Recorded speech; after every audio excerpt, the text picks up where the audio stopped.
Hi everyone, my name is Tess Helgren and I am the senior class representative for Dunster House. Woo, D-House. Today I am delighted to introduce to you your class officers Alex Olian and Eric Hyson. As class secretary, Alex is responsible for the many wonderful senior emails that regularly grace our inboxes. It is a daunting task to keep all 1,600 of us in the loop, but Alex has managed it expertly, making sure we show up to senior bars, get to Senior Olympics on time, and know when to wear our graduation regalia. And as class webmaster, Eric has been the secret force behind some of the most important senior initiatives. He is the mastermind who designed the class website, who enabled last senior standing check-ins, and of course, who created Match 11, that unique program making the last chance dance possible. It has been an honor for me to work with these two incredible individuals over the past several months, and it is now my great pleasure to welcome Alex Olian and Eric Hyson.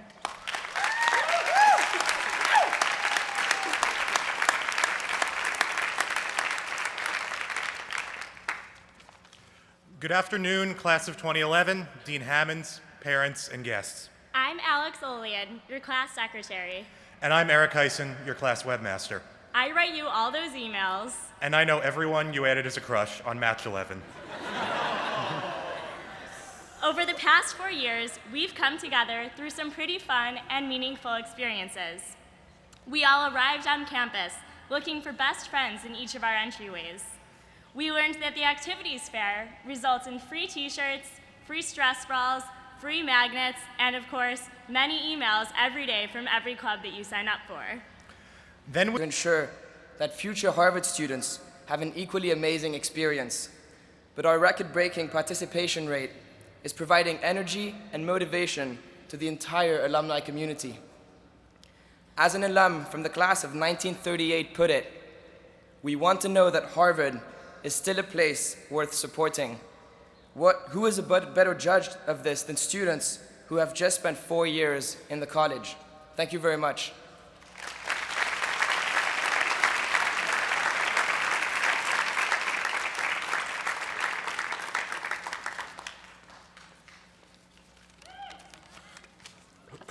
Friends, family, graduates, good afternoon.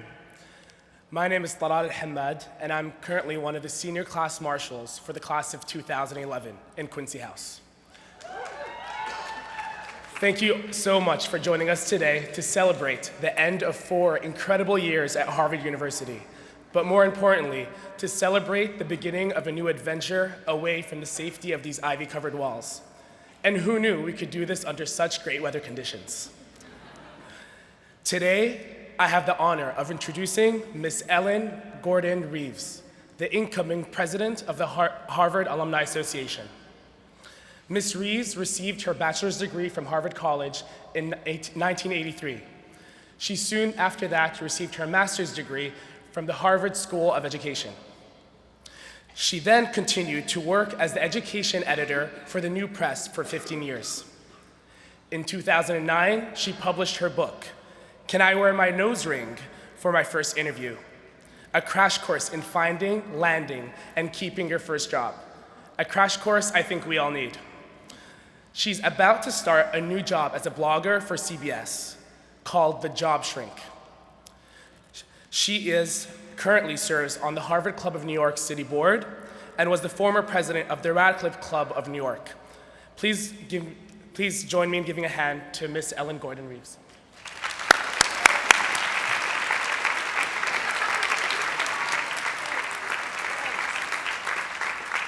Okay, please keep your thumbs where I may see them at all times. So, thanks to all. Hello, class of 2011, family and friends, Dean Hammonds, other distinguished guests, Amy Poehler, Amy's parents, my mom, and fans of Amy Poehler who just happened to be strolling through Harvard Yard today. I'm Ellen Reeves, here to welcome you to the Harvard Alumni Association, otherwise known as the HAA. What feels to me like just a few short years ago, I stood on this very stage. I was the class secretary like Alex, and I had written the class ode. Mine went like this: Fair Harvard, To ivy we jubilants throng, but confess seeds of doubt at the core. Bear detestable nights to the page that is last, to the wage that will sate us the more. We relish the hype of our ancestors' worth as we journey to fame from our dorm. First hour of bewilderment, au revoir fright, with veritas weather the storm. So about the hype of our ancestors' worth. By this time tomorrow, you too will be Harvard alums, and as you certainly know by now, everyone has an opinion about what it means to go here, especially people who didn't. It's up to us to be ambassadors for this brand, to temper hubris with humility, to defy the stereotypes, and help others understand that despite our degrees, we're just normal, down-to-earth people who, at 17, happen to be, as the admissions office liked to say in my day, well lopsided individuals. When I graduated, after a stint working for minimum wage at Henry Bears Park, a toy store on Huron Avenue, and I'm sorry, I'm probably making your families a little nervous right now, I became a teacher and a book editor, pursuits for which my Harvard education had prepared me supremely well, because it was here that I learned to speak with absolute confidence and authority about books which I had not actually read.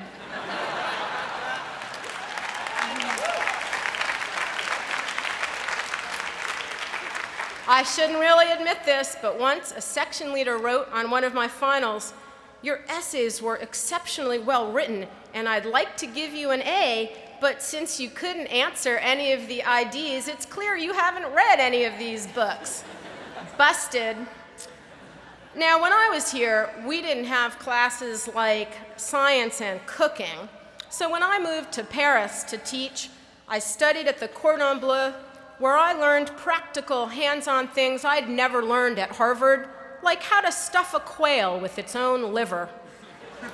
Eventually, I did what any self-respecting history and lit of France and America honors concentrator does after writing a thesis on Sartre and the role of fiction in existentialism.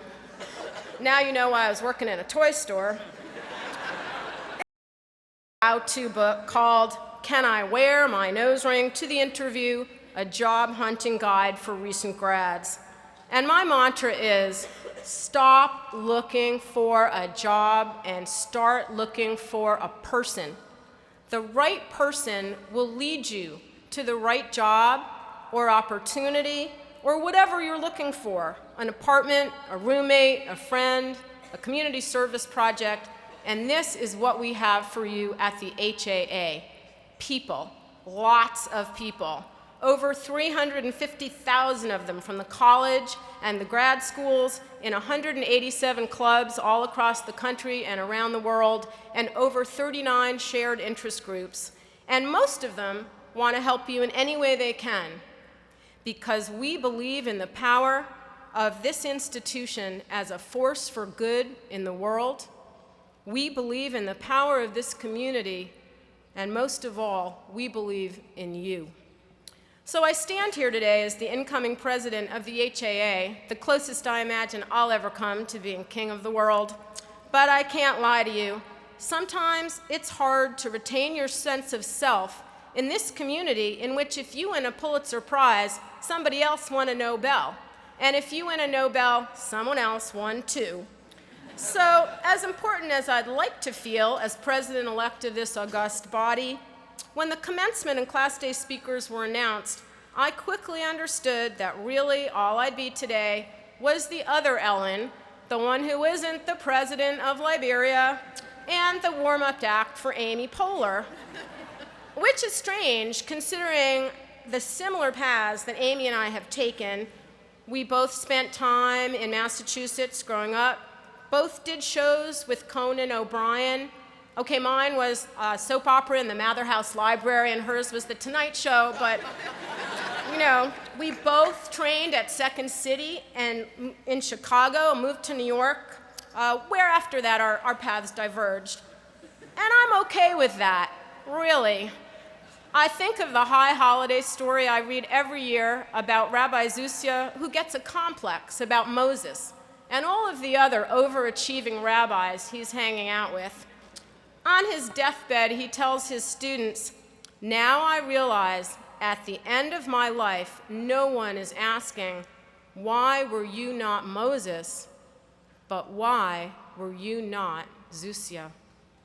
I hope you go on to lead countries and companies and cure the world of its ills and create great art and comedy and new social media, as so many of our distinguished alums have done, if that's what you want to do.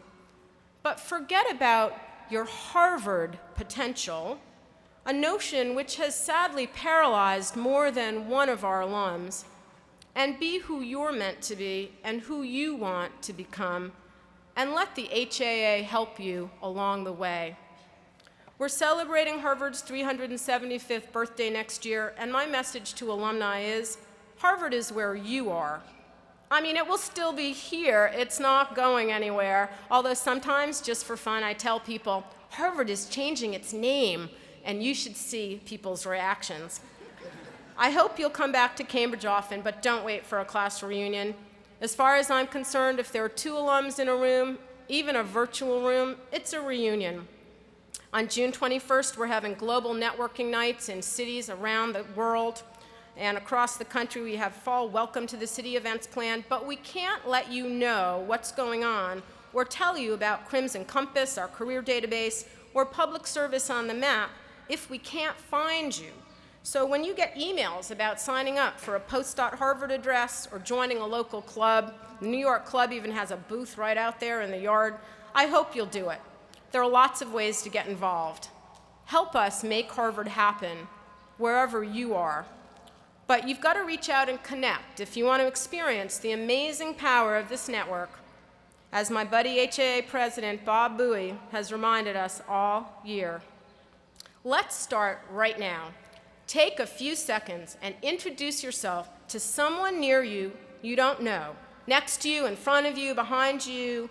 Find someone, meet one person, say one thing about yourself and see what happens. But when I say stop, you're really going to have to stop. Just take a second. This is what we do. Meet someone. Meet someone.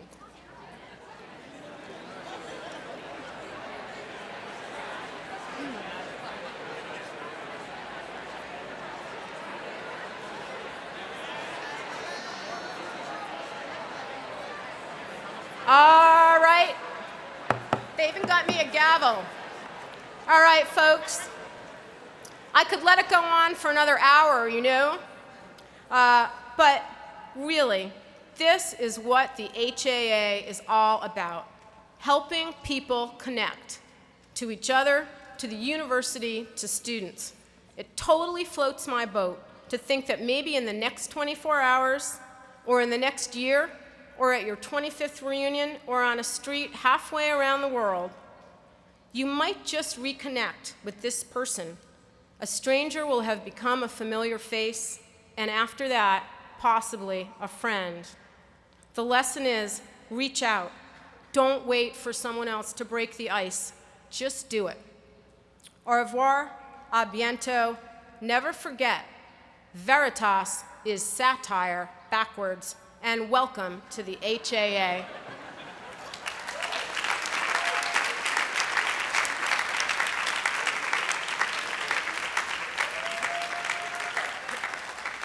Hello, people. I'm Kelly Bodwin, and I'm the Kirkland House representative. Kirkland. I knew we'd be the loudest. But more importantly, I'm here to introduce our first student speaker, Sir Timothy James Lambert, Esquire. Tim is a fine young gentleman who hails from the faraway land of Amherst, Massachusetts. During his time here, he concentrated in social studies and lived in the even more faraway land of Forsheimer House. Next year, Tim will be moving to Kenya, where I presume he's going to be joining a pack of wild zebra and studying them socially. I think that's what social studies people do. I'm not quite sure. But I'm told not to worry, because if he gets eaten by lions, he can be replaced by Tyler G. Hall, who I've never met, but apparently he is a shorter and more photogenic version of Tim. But fortunately, Tim has not wandered off into the wild yet, and he's here, and seriously, he has an amazing speech for you. So please welcome Tim Lambert.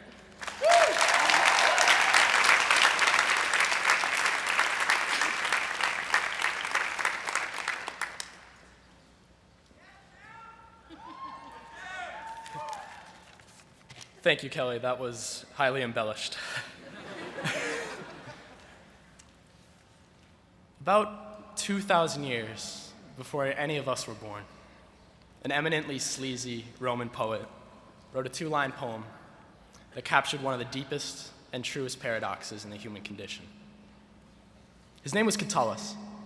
I call him sleazy because by today's standards and prejudices, he was a pederast and a pervert, but by any period standards, he was also a genius, possessed of an aesthetic and empathetic sense that plainly outstripped most of his contemporaries, just as it plainly outstrips most of ours. We therefore understand him as a paradox, just as he could understand us as a species, as creatures of paradox. The two lines he wrote were these: Odi et amo, quare id faciam fortasse recruis, nescio, sed fieri sentio et excrucior. I hate and I love. Why do I do this, perhaps you ask?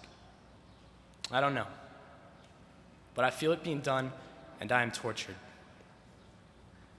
Class of 2011, my speech to you today is premised on a bold assertion, which I think has been made before by assertors both distinguished and obscure, and which, if we are honest with ourselves, will not seem so bold at all.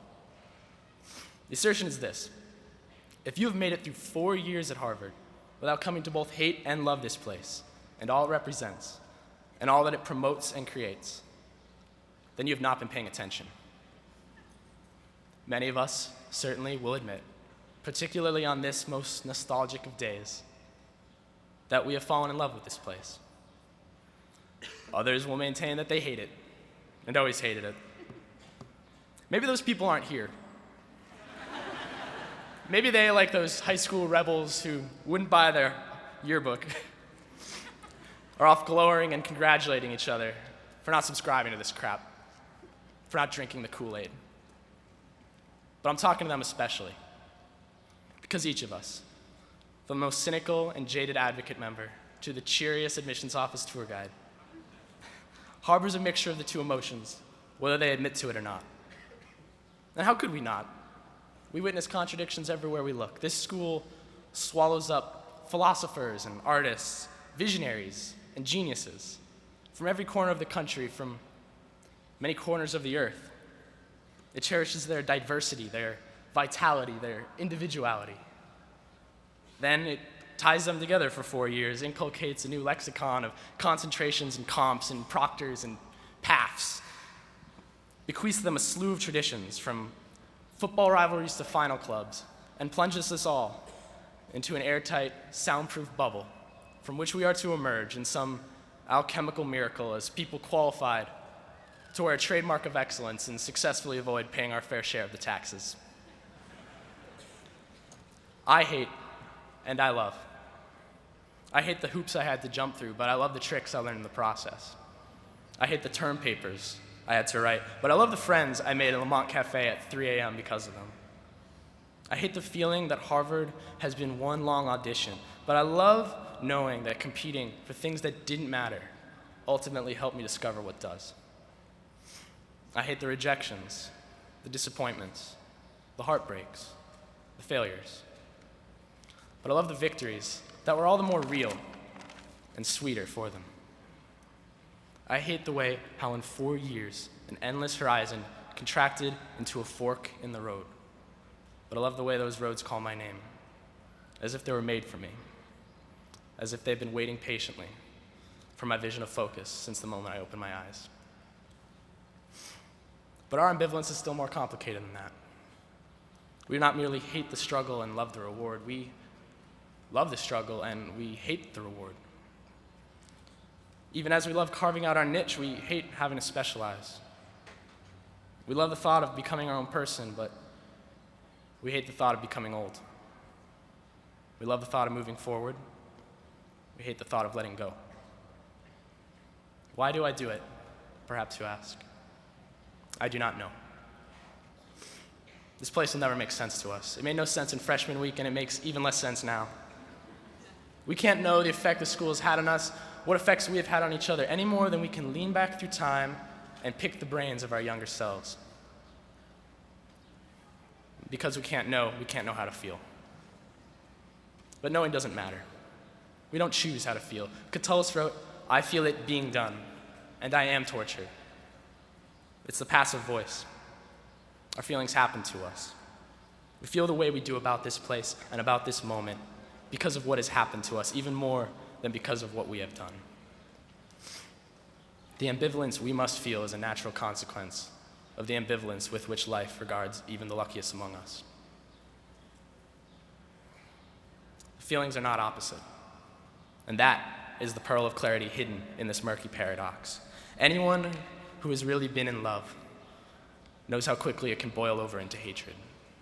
And anyone who has really been in hate, if you'll pardon the phrase, must know how similarly tenacious that feeling can be, and how, under just the right circumstances, it can blaze into something else, and something beautiful. The truth is, hate and love are not opposites. They are close cousins, if not siblings, and their common blood is their intensity. That is why I say that if each of us does not feel both for this place, then we have not been paying attention. Only such confused intensity of emotion is commensurate with the enormity of the impact that Harvard has had on our lives, for better or worse. So however we feel, whatever ratio of emotions colors each of our perspectives, this day ultimately means the same thing for each of us. We call this time commencement week. Commencement. The word means beginning. Beginning what? Beginning our lives? Have we been postponing them? Beginning our careers? Plenty of us aren't. Or is it beginning to forget? The slow unraveling of the ties we've wrapped around each other, the gentle fading of the stressors of yesterday, the fears, the promises, the dreams. In a matter of days, this place is going to vanish from our lives, and everyone in it will become a kind of ghost, nothing but a collective figment, a shade preserved in our imaginations of how our college friends used to be. Before they got rich, before they got married, before they settled down or moved away or grew up, before our trajectories at last diverged. All of this is going to fade for us. The intensity is going to wane. We ought to embrace it and cherish it while it's still here. So to all of you, and to all of Harvard, I say, without exaggerating, odi et amo. I hate and I love. I don't know why exactly, but I'm not tortured. I would have it no other way. Thank you, and take care.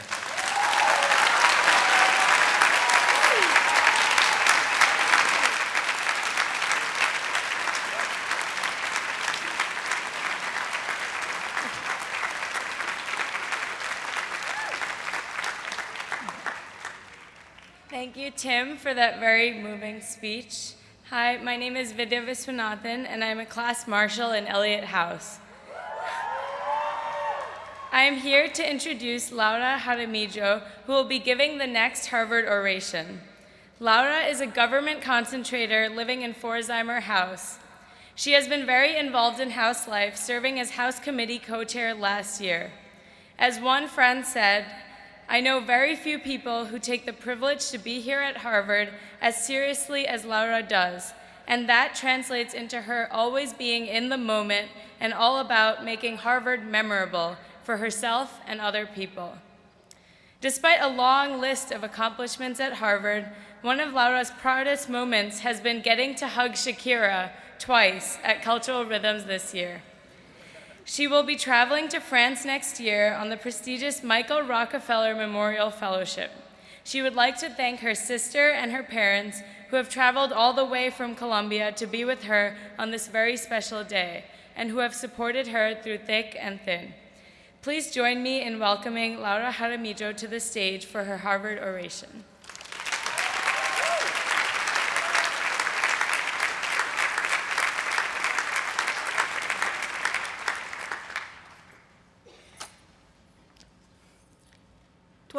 Years ago, what I like to picture as a sunny day in a valley hidden away in the Colombian Andes, a calf was born in my grandparents' farm. This was no ordinary calf, you see. It had a heart-shaped spot right in the middle of her forehead that marked her as special from the moment of her birth. Like a bovine Harry Potter, this mark would forever shape her destiny. Precisely because she was so special, she was given as a present to 2-year-old me, and I named her Claramanta. Claramanta grew, and so did I, and soon it was time for me to go to school. My parents wanted to send me to a school that required a large upfront fee. They didn't have enough money at the time, and in a last-minute rush, they made a drastic decision. Claramanta was sold to the butcher shop and made the biggest sacrifice anyone has made for my education. But why am I telling you a story about a dead cow on the eve of our Harvard graduation? I bet that's not how the path to college got started for most of you. But I like to think of it as a reminder of the many completely unplanned and unexpected ways that things can turn out and still be okay in the end. This runs counter to some of the things that we've learned as Harvard students. We are all here today, itching to get our hands on that coveted diploma because we're compulsive planners, serial achievers, always working towards a goal. Work hard, we've been told since we were kids, and you will achieve your wildest dreams. And so we work the nights away with the sense that if we check all the boxes, the desired goal must follow. We have earned it, we deserve it, and yet I have a terrible thing to say today that all of you already know. Sometimes plans fall through. Even when you do everything right, even when you work your best and try your hardest, plans sometimes fall through. And I should know, as my life has been a spectacular failure of plan making. When I was 13 years old, I had my entire life planned out. I knew exactly what I was going to study, where I was going to work, when I would get married to Ricky Martin, and how many children we'd have together. But I also lived in Colombia in the early 2000s. And the escalating violence one day came knocking on my door. My family was threatened by guerrillas, and within a month, we found ourselves at the Miami International Airport with everything that we could fit in 4 suitcases. I kicked and screamed and complained about the unfathomable unfairness of the world. But life has an implacable way of continuing without break, regardless of how we feel about our broken hearts or trampled dreams. All too soon, I had to pick myself up, learn English, go to school like everybody else, and although it was never the plan to begin with, I somehow ended up at Harvard with the rest of you. During my sophomore year at Harvard, my family's asylum case came to its final step in court. Despite nearly a decade of building a new life, working hard, and doing everything right, plans fell through. Our asylum claim was denied, and once again, we found ourselves packing what we could fit into a suitcase. 3 years ago, I left Harvard, not knowing when I would once again have the luxury of pulling all-nighters at Lamont or complaining over the faux open list of the lack of hot breakfast. I left Harvard with the fear that I might have forever given up the opportunity to wait with you tomorrow for that piece of paper that would validate all of my efforts. In the year that I was gone, hoping and waiting for a visa, I found that not being able to drop the H-bomb in conversation or have it top my resume like a golden seal of excellence didn't really matter as much anymore. I missed arguing with my friends in the dining hall. I missed walking into Annenberg and being reminded of that crazy dream that it is to be a Harvard student. And to be fair, I missed saying really overgeneralized things like that so several thousand Harvard grads could relate. Though, I missed Harvard very much. Unexpected and wonderful things happened when I was gone, too. I rediscovered a place that was recovering from violence. Though I never planned to write, and I hardly knew who the president was, I ended up working as a journalist and covering the most exciting presidential elections in decades. I had a chance to re-meet my family, to travel, to embarrass myself trying to salsa dance almost every weekend. And though I never really knew whether I was coming back to Harvard, and I always hoped to, my unexpected year back in my country was unforgettable in its own way. I cannot step in front of this microphone, the same age as the rest of you and probably less smart, and presume to impart on you some sort of wisdom that you haven't yet discovered on your own. All I can share is what I've learned from my uncanny ability to have my life plans completely fall through. Even if you don't go where you thought you were going, give yourself the space and opportunity to discover something you enjoy and perhaps even you love. Every once in a while, have the courage to not have plans and wait for the wonderful things that can happen. My life has been full of really unexpected turns, from killing my cow to shuttling between countries, never knowing where I would be in 6 months. Yet, in the midst of uncertainty, I found fulfillment, and I ended up with better experiences than anything I could have actually planned. I was here.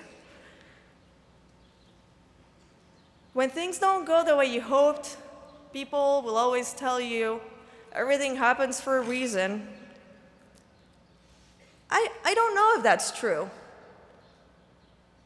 Honestly, I actually really hate to hear it when people tell me that, but when I look at the way that things happened in the past few years, it's really hard for me not to think, I'm really glad that nothing ever really worked out as I had planned. Congratulations, class of 2011. I hope that your plans fail in really awesome ways. Thank you.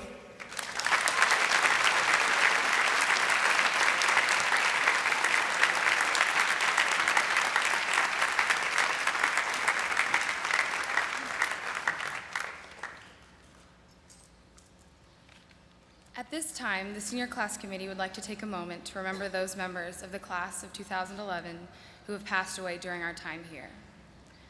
We have collected some words from their roommates and friends and would like to read them in their memory. After all of the names and descriptions have been read, we will have a moment of silence. My name is Sam Houston, and it is my honor to say a few words about a friend and fellow Damsian, Ilya Chalik. One thing that stood out about Ilya was his commitment to the Harvard community, not only as an officer in the Harvard College and Asia program and president of the Tai Chi Club, but also as someone who energized house life and strived to make Harvard a better, more friendly, more welcoming place. As we saw in the Adams House memorials, people especially remember Ilya for his good heart, his unique combination of warmth and modesty, his curiosity about the world, his interest in learning about what others were doing, and his never failing to lend a hand. As we all think about our ambitions after graduation, Elia reminds us of an old truth. It is not only what you do that is important, but how you do it and who you are. When we remember Elia, we will remember him as an exemplar of what it means to be a real leader in the community, a good soul, and a great friend. May his memory be a blessing. My name is Robert Long, and it is my honor to read the following remarks about Michael J. Friedman.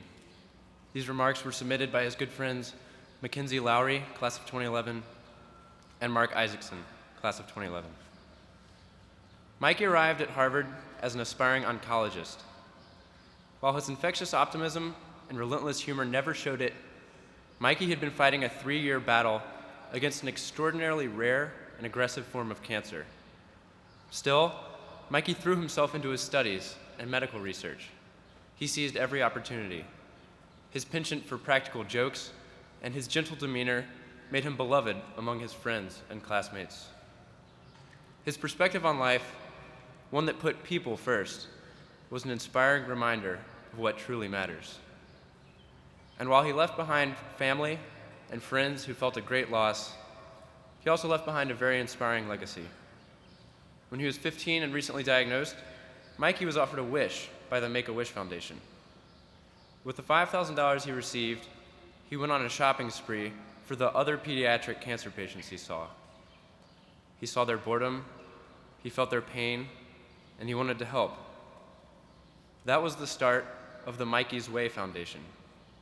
In the midst of his suffering, Mikey found a purpose, alleviating the stress and the boredom and the loneliness of cancer treatment by buying electronics for children with cancer. So today, 2.5 years since Mikey's passing, the Mikey's Way Foundation has helped well over 1,000 pediatric cancer patients by giving them laptops, iPods, and gaming devices. So while Mikey's time with us may have been brief, his impact on the world only continues to grow. My name is Victoria Hargis, and I'm honored to say these remarks for Kathleen Jew. Kathleen Jew's friends will always remember her for her selflessness and tenacity. She had a relentless commitment to putting others before herself and always had time to lend a hand or her heart. She never backed down from a challenge, be it something as big as recovering from knee surgery or something as small as an arm wrestling match. Jew met life head on, and it's what we all admired most about her. She was an amazing person, a great friend, and though she cannot be here with us today, her spirit lives on through the many lives she touched. Please join me in a moment of silence in memory of these 3 classmates.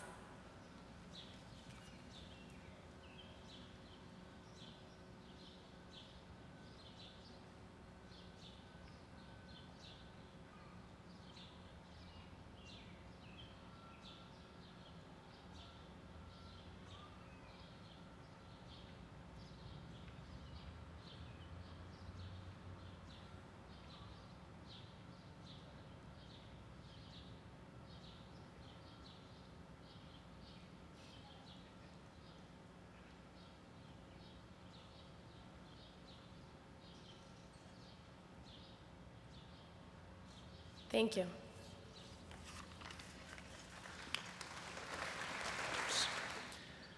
While Harvard students are often commended for their many achievements and scholarship, this award is unique in striving to identify individuals whose substantial contributions have not been acknowledged.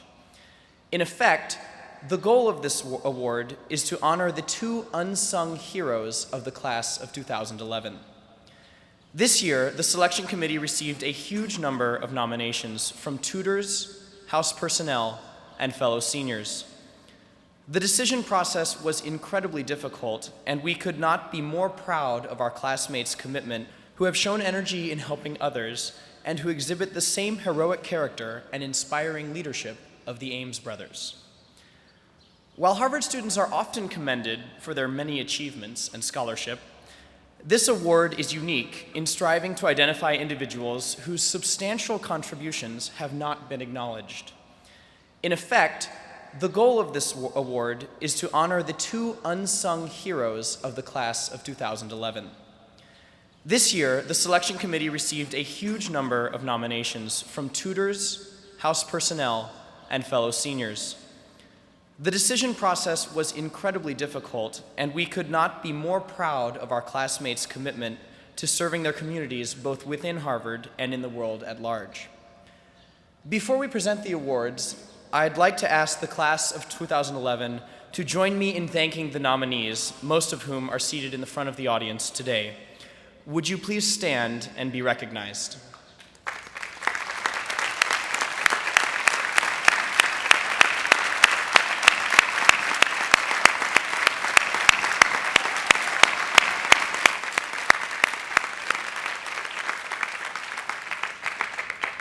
At this time, I'm pleased to introduce Erica Lovin, House Representative of Pforzheimer House, who will be presenting the male recipient of the Ames Award.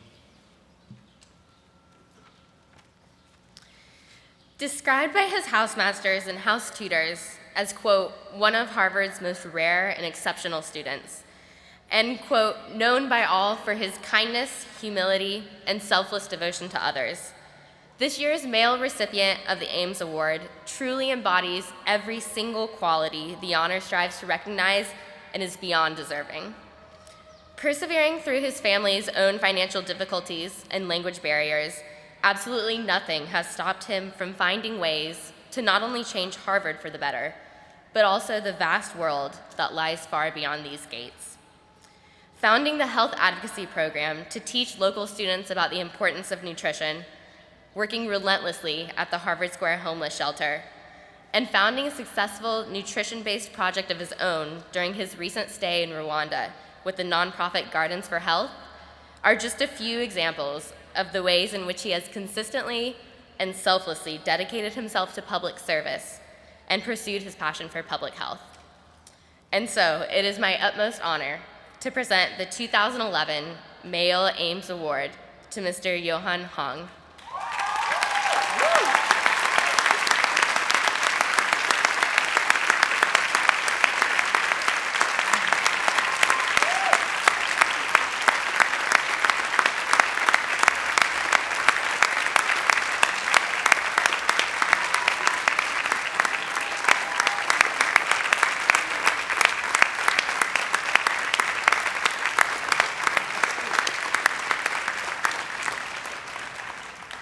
And now Kurt Swoll, class marshal from Elliott House, will present the female recipient.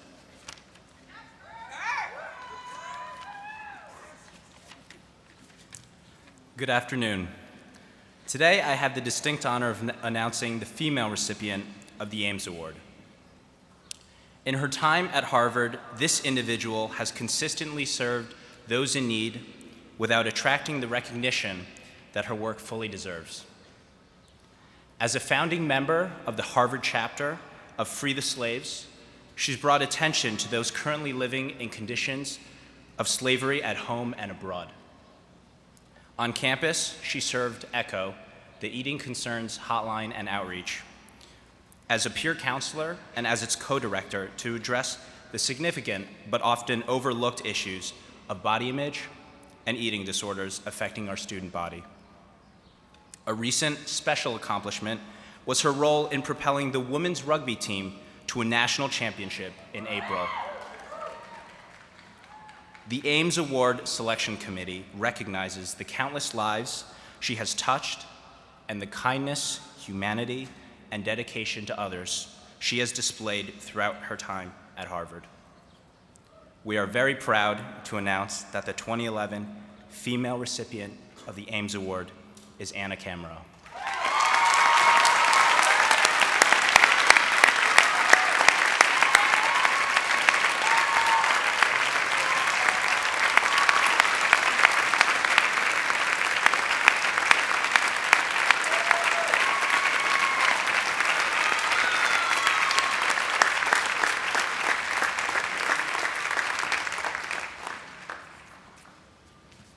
Good afternoon. My name is Colin Donovan, and I'm a house rep from Quincy House, the People's House. I am here to introduce our female Ivy orator and a great friend, Molly Fitzpatrick. Molly is a true Renaissance woman and has played many roles during her time here at Harvard. English concentrator, screenwriter, peer advising fellow, cheeseburger enthusiast, teen mom, hot girl number 2 in a recent campus production, and Pufferton, a level 12 troll hunter in the online sci-fi game World of Warcraft. Next year, this native New Jerseyan will be hopping across the pond on a Harvard-Cambridge fellowship.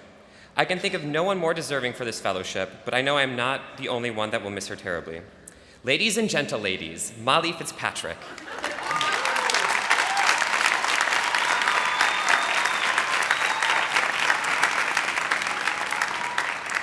Good afternoon. Colin and I have never met before, but I owe him $50 now. You might be surprised, as I was, to learn that within Harvard University's 70 libraries and among the more than 16 million items they house, we don't own a single copy of the film How High. Why is she talking about How High, you ask? What is How High, your father asks. Where am I, your great-grandmother asks.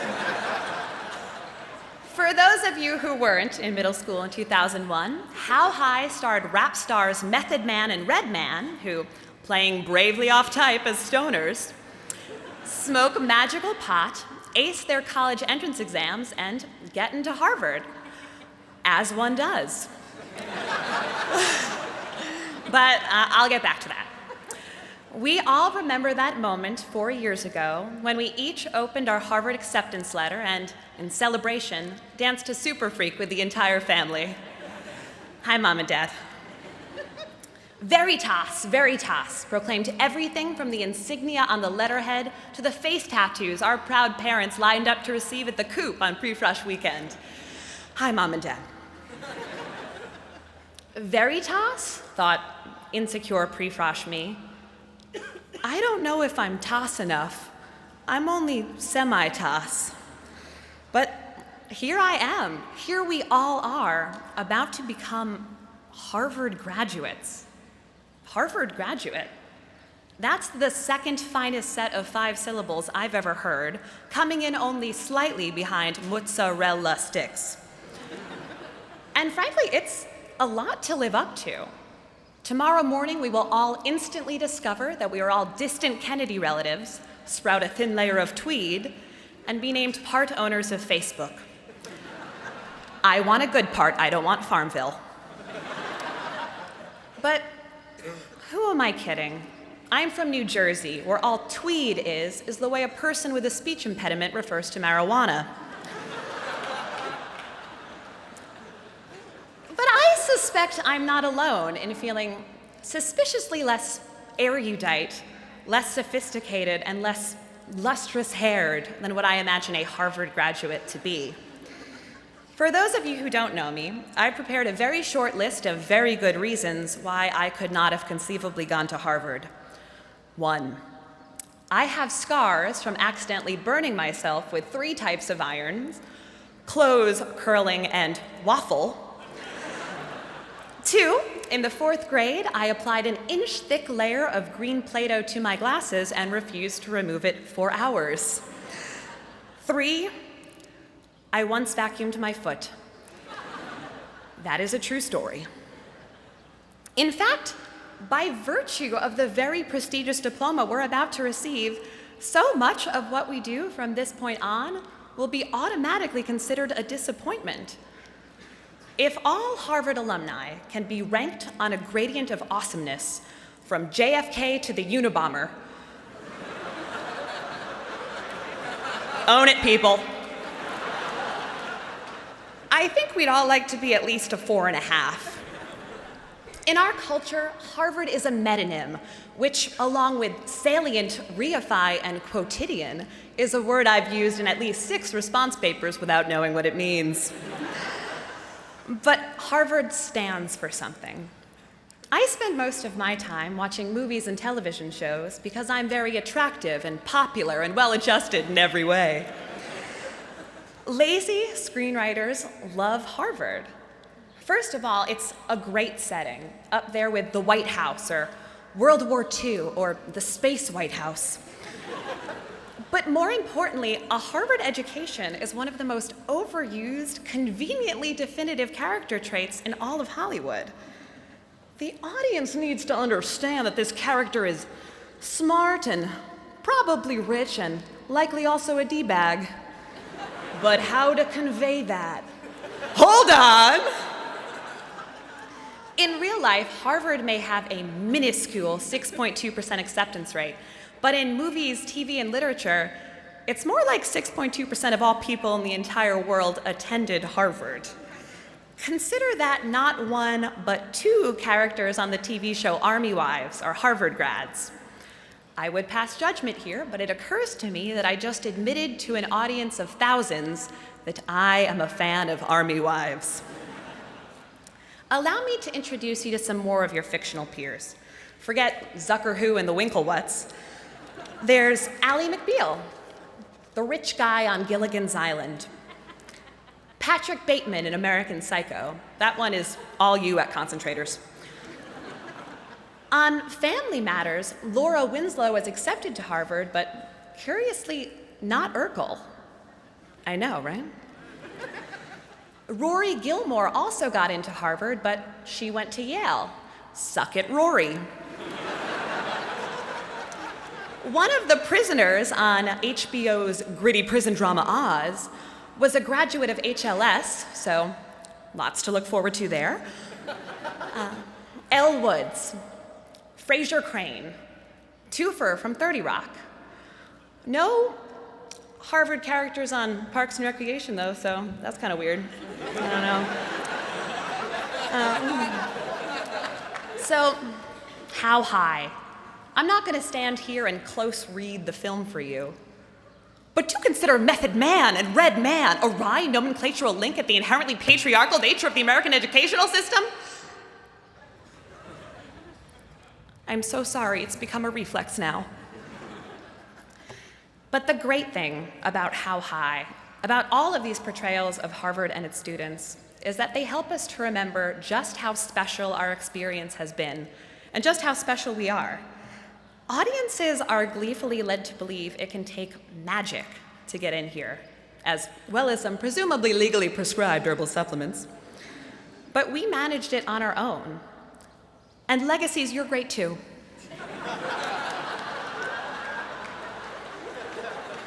It's entirely plausible that one of the accomplished young adults sitting among us today may become president one day.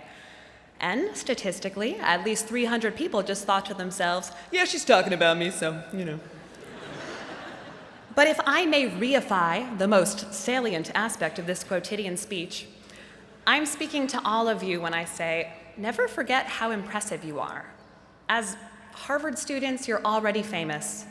We deserve a collective IMDb page. Don't stop believing. Let's get this party started. And congratulations, Harvard graduates.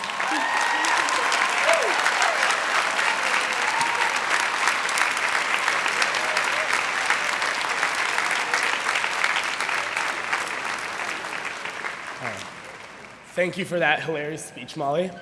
Hello again. You're probably all wondering what I'm doing up here again. So am I. Luckily, I'm here to introduce the second Ivy orator and the final student speaker for this afternoon, Scott Levin-Gesundheit. Here on campus, Scott served as the president of the improvisational comedy troupe, the Instant Gratification Players. He was also an editor in the Harvard Lampoon. He was also a fellow member with me in Crimson Key Society. While I summarize his resume, I should also point out he's extremely skilled in Microsoft Word and Microsoft Excel. He's a team player and just an all-around good guy. His biggest weakness? None are listed. Without further ado, my dear friend, Scott Levin-Gesundheit.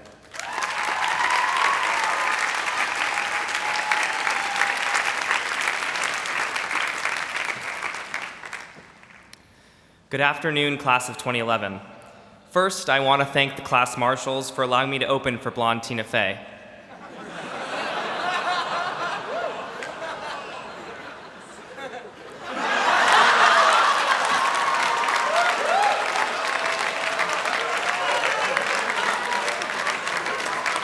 It's an honor. Class of 2011, we are the future. Look toward the horizon and reach for the stars. Thanks, I just wanted to get that out of the way so that we can all say later that parts of this speech made you feel good. Class of 2011, look at yourselves today, seated across Tercentenary Theater as your fathers anxiously aim their video cameras at you, and then pan back to the less attractive person standing up here at this podium. Now think back to where you were exactly 4 years ago. Not much has changed. Right now, just like back then, you are wearing a cap and gown. And you are graduating number 1 in your class. Depressing sarcasm. Actually, a lot has changed. For example, AOL Instant Messenger in the last 4 years became GChat, and President Bush became black and much more globally respected.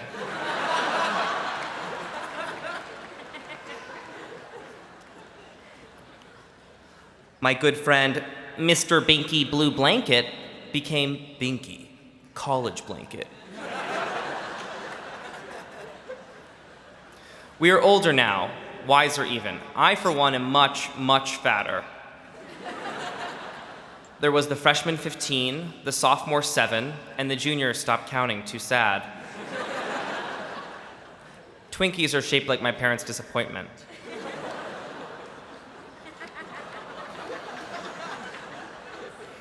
But let's all think back to when we were just 18, young, chipper Harvard admits, still waiting for our first mouth kiss.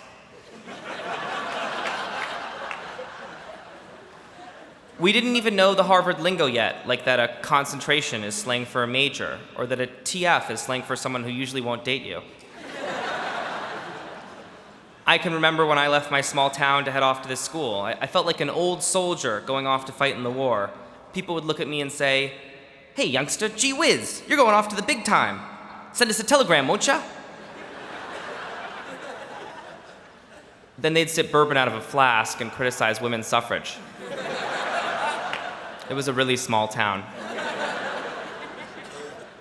But I think I'm not alone in saying that some of us come to Harvard as hometown heroes, unjustly praised, unnecessarily encouraged, with so many pats on the back that we start to bruise. So I want to take the chance today to give Harvard thanks. Thank you, Harvard, for perhaps teaching us the most important lesson of all. We are not special. Maybe you thought, like I did, that you were an exceptional jazz bassoonist. Well, Harvard already has 5 exceptional jazz bassoonists. They've formed a quintet. You've comped it 4 times. And every time you go to their concerts, you cry in the back row in perfect syncopated rhythm. But not perfect enough. Harvard has taught us other lessons as well. First, that you should never, under any circumstances, pay real money for a Be Good burger. Second, that the only surefire way to make a group of people scream is to yell something like this: "Mather House?" This is Harvard, not Six Flags, okay, people? I also learned, and I'm quoting this secondhand here, so I may be wrong, that in order to graduate from Harvard, you must complete 3 tasks. 1, run naked during Primal Scream. 2, have sex on the John Harvard statue. And 3, pee in the stacks of Widener Library. I've only done this last one, but I've done it 9 times. And let me tell you, there is no more pure Harvard experience than urinating on a first edition copy of Bacon's Essays. But despite these lessons, there are still many things for which Harvard has not yet prepared us. Take a look with me into the future, into the year 2012, as we, the entirely non-special class of 2011, occupy the real world, which is not all that special either. In the year 2012, we will show up on the first day of our first real job. Finding real work difficult, we will leave after 30 minutes to go shop something else.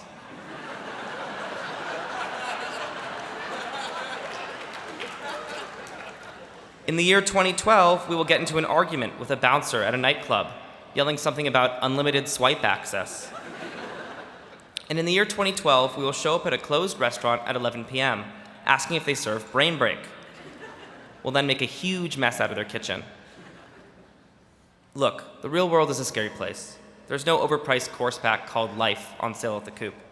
And there's definitely no way to form a study group so that each of you only has to read a part of it. In many ways, Harvard has failed us, and by that I mean that they have given us B+.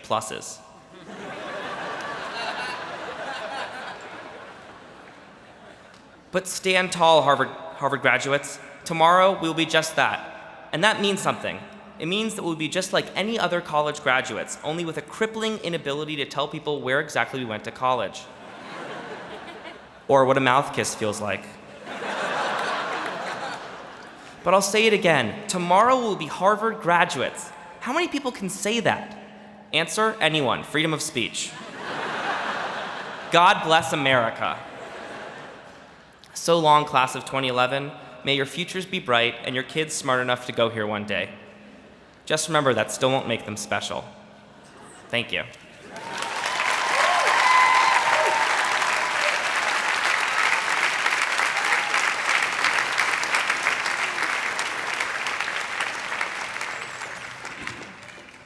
Good afternoon. I'm Toby Stein, a class marshal from Quincy House. And I'm Lizzie Elrod, the Elliott House representative. And it's our honor to be able to introduce today's Class Day speaker, someone who I know... Wait, Toby, what are you doing? Why are you announcing the speaker? There's one more award to give out. Wait, what are you talking about? I mean, it's not on our script. What? Oh, well, no, it's this really prestigious award. It's given out annually, and by annually, I mean that this is the first year it's being given out. I mean, Lizzie, that doesn't make any sense. How can an award be so prestigious if no one's ever won it? That's exactly why it's so prestigious. The qualifications are pretty strict. Fine, so if you know so much about this award, why don't you share with the audience? Okay, well, first and foremost, the recipient of this award must be blonde. The rules make no distinction between natural and dyed. Lizzie, that's sort of vague. I mean, what does being blonde have to do with winning an award? Are you trying to give yourself an award right now? Toby, I'm flattered you think I'm qualified, but I am not. The recipient of this award must also have graduated from Boston College and have been born and raised in the Commonwealth of Massachusetts. Again, I don't really get it. Why are we giving an award to a non-Harvard graduate today? I mean, I thought the theme of today was self-aggrandizement. Toby, don't be rude. Even BC has one or two worthwhile alums. Anyway, the recipient must also have appeared in Time's 2011 list of the world's 100 most influential people. Okay, I see what you're doing here. So let me guess. Is this person also an Emmy nominee? Does she star in her own television show? And is your goal in life to be her best friend / personal assistant? Or personal slave. But the recipient of this honor must be... Well, okay, let me guess again. A hilarious, smart, sassy comedic icon? Yeah, you're really getting the hang of this. And we found out at lunch that she turned down the role of Lara Croft Tomb Raider because she was, quote, in too good of shape. But, you know, I think by now everyone is sort of reading between the lines, so let's just do this. Yeah, agreed. So can we get a drum roll, please, as we announce the winner of the first and probably only 2011 Harvard Polar Bear Lifetime Achievement Award. Envelope. And the winner is... Toby. The winner's Amy Poehler.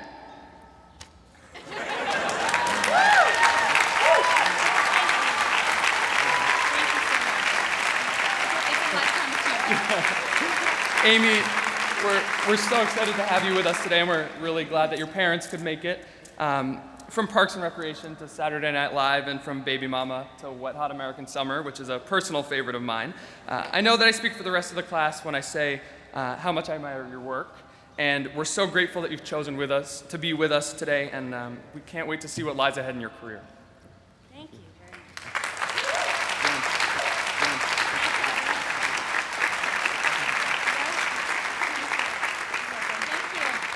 Thank you, Lizzie. Thank you, Toby. Hello. Good afternoon. Thank you for that beautiful award and for giving me a symbol of an animal that is on its way to extinction. I will find a prominent place in my garbage for that later on tonight. Thank you very much. Friends, Romans, countrymen, lend me your beers. I am honored that you chose me to help you celebrate your graduation today. I can only assume I am here today because of my subtle and layered work in a timeless classic entitled Deuce Bigalow, Male Gigolo. And for that, I say, you're welcome. I'm truly, truly delighted to be here at Harvard.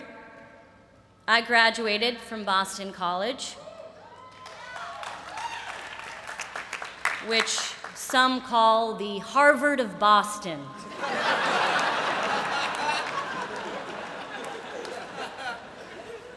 But we all know that Harvard is the Harvard of Harvard. And you can quote me on that. I have to admit, I'm very surprised to be here because, like so many of you, I was pretty convinced the rapture was going to happen. Show of hands, how many of you woke up on Sunday and thought, you're kidding me? I sold all of my belongings, I told my boss to shove it, and we're still here? I understand how you feel. I am so mad at heaven right now. So I tried to write today's speech the way I wrote everything in college. Stayed up all night, typing on a Canon word processor while listening to Sir Mix-a-Lot. To be fair, first I took a nap, I ate a large pretzel, I cried a little bit, and then I went to see that movie Fast Five. And I'm here to tell you, life is like a heist that requires good drivers, an explosives expert, a hot girl who doubles as a master of disguise. And this is a hard and fast rule. If The Rock shows up, they're on to you. But the class of 2011 did not invite me here to tell jokes. They invited me here to talk about the recent tensions between oil traders and regulators of the Commodity Futures Trading Commission. I'm sure we all read the New York Times this morning, which posited that there may be a complex scheme that relied on the close relationships between physical oil prices and the prices of financial futures, which, of course, as we all know, moves in parallel. Hilarious. What do I know about Harvard? I know it is the oldest American university. I know it provides the ultimate experience in higher learning. And, according to the movies, I know it is filled with people who get rich by either inventing things or suing the people who claim they stole their invention. Let me be clear. I believe everything I see in movies. And if you remember anything I say today, remember this. Every single thing you see in movies is real. So, what do the fine students of 2011 need to hear from me? If I wanted to give you advice as a Bostonian, I would remind you that just because you're wicked smart, it doesn't mean you're better than me.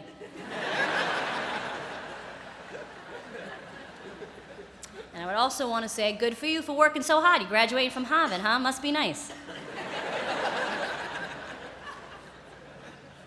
If I wanted to give you advice as a New Yorker, I'd tell you, excuse me, ma'am, could you move, please? Don't walk in the bike lane. Get off the bike lane, please. And I would also like to take a moment to inform you, as a New Yorker, and as my cab driver did recently, that Bloomberg pretends to take the subway, but we all know that's a bunch of baloney. If I wanted to give you advice as an actor, I would tell you this. Don't do it. Don't be one. There are too many. I have a lot of talented friends who aren't working.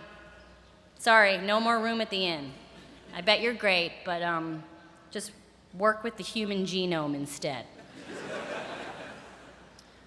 You're all smart and sophisticated people. You know the world in a way that my generation never did. Because of that, I realize I don't have much advice to give to you. In many ways, I learn from you. I don't have many answers, just questions. Specifically, when I use FaceTime on my iPad and I'm talking to someone and I take a picture, sometimes the screen freezes. How do I fix that?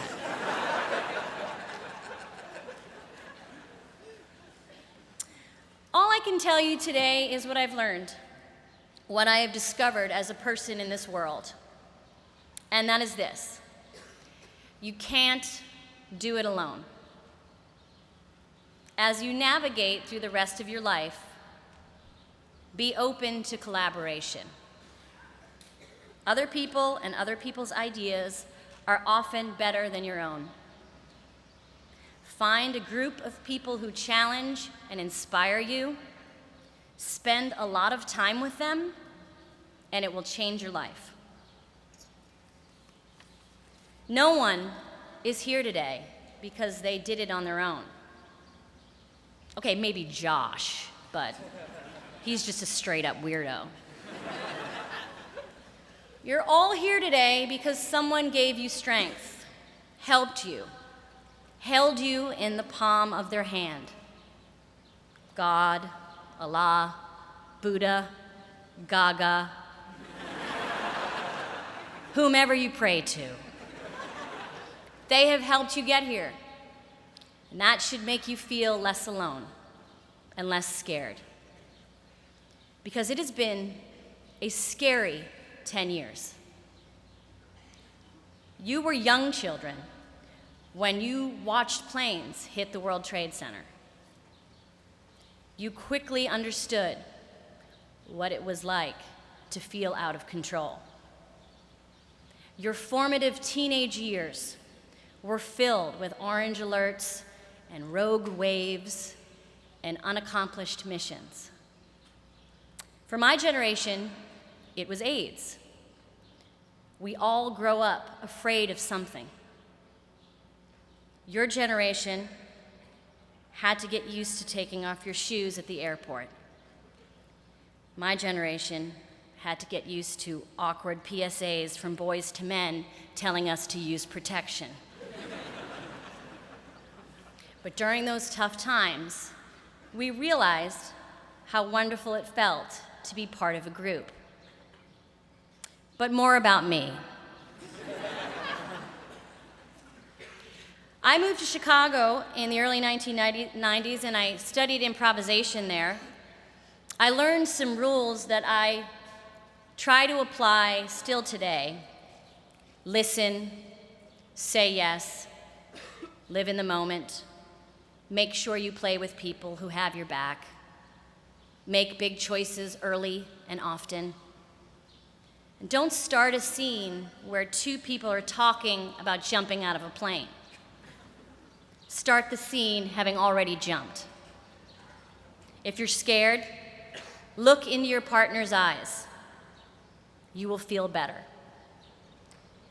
This advice has come in handy, and it would often be something I would think about when I would perform on Saturday Night Live. Live television can be very nerve-wracking, and I remember one time being nervous, looking into the eyes of the host and feeling better. I should point out I was wearing a chicken suit at the time. The host was Donald Trump. He was wearing a bigger, more elaborate chicken suit. I looked into his eyes. I saw that he looked really stupid, and I instantly felt better. See how that works? I should point out that that sketch was written by a Harvard graduate, and also a graduate from Northwestern, but who cares about that, am I right? I cannot stress enough that the answer to a lot of your life's questions is often in someone else's face.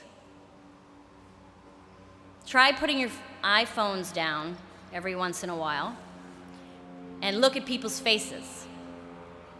People's faces will tell you amazing things, like if they are angry, or nauseous, or asleep.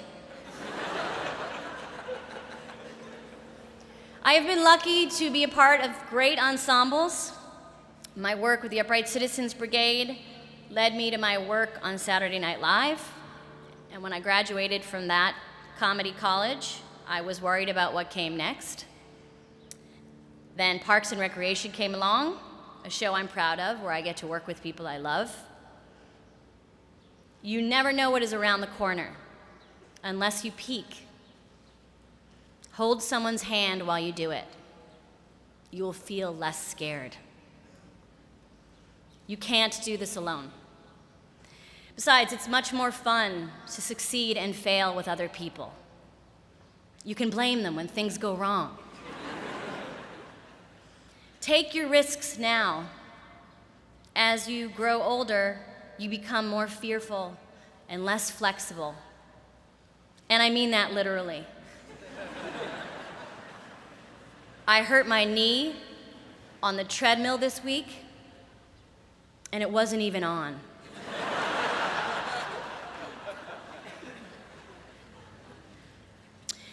Try to keep your mind open to possibilities and your mouth closed on matters that you don't know about.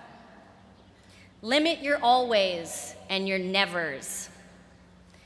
Continue to share your heart with people, even if it's been broken. Don't treat your heart like an action figure, wrapped in plastic and never used.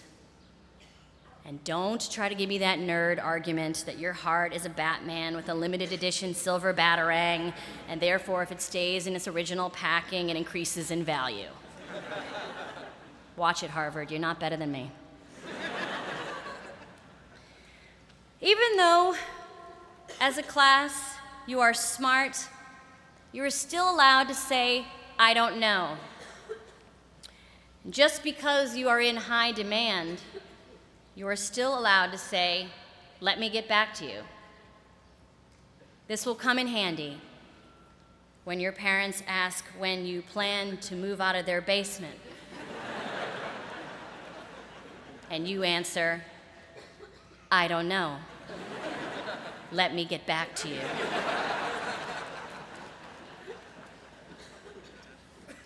Which leads me to my final thought.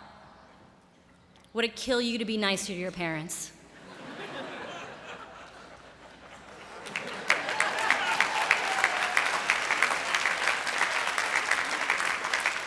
They have sacrificed so much for you, and all they want you to do is smile and take a picture with your weird cousins. Do that for them. And with less eye rolling, please. And so, class of 2011, it is time to leave. Oprah has spoken.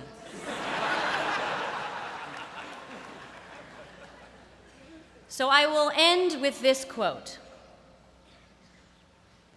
Hey ya, hey ya. Hey ya, hey ya. Hey ya, hey ya. Hey ya, hey ya. All right, all right, all right, all right, all right. The group, Outkast. The song, Hey Ya. The lyrics, nonsense. I'm sorry, it was really late when I wrote this. This is what I want to say.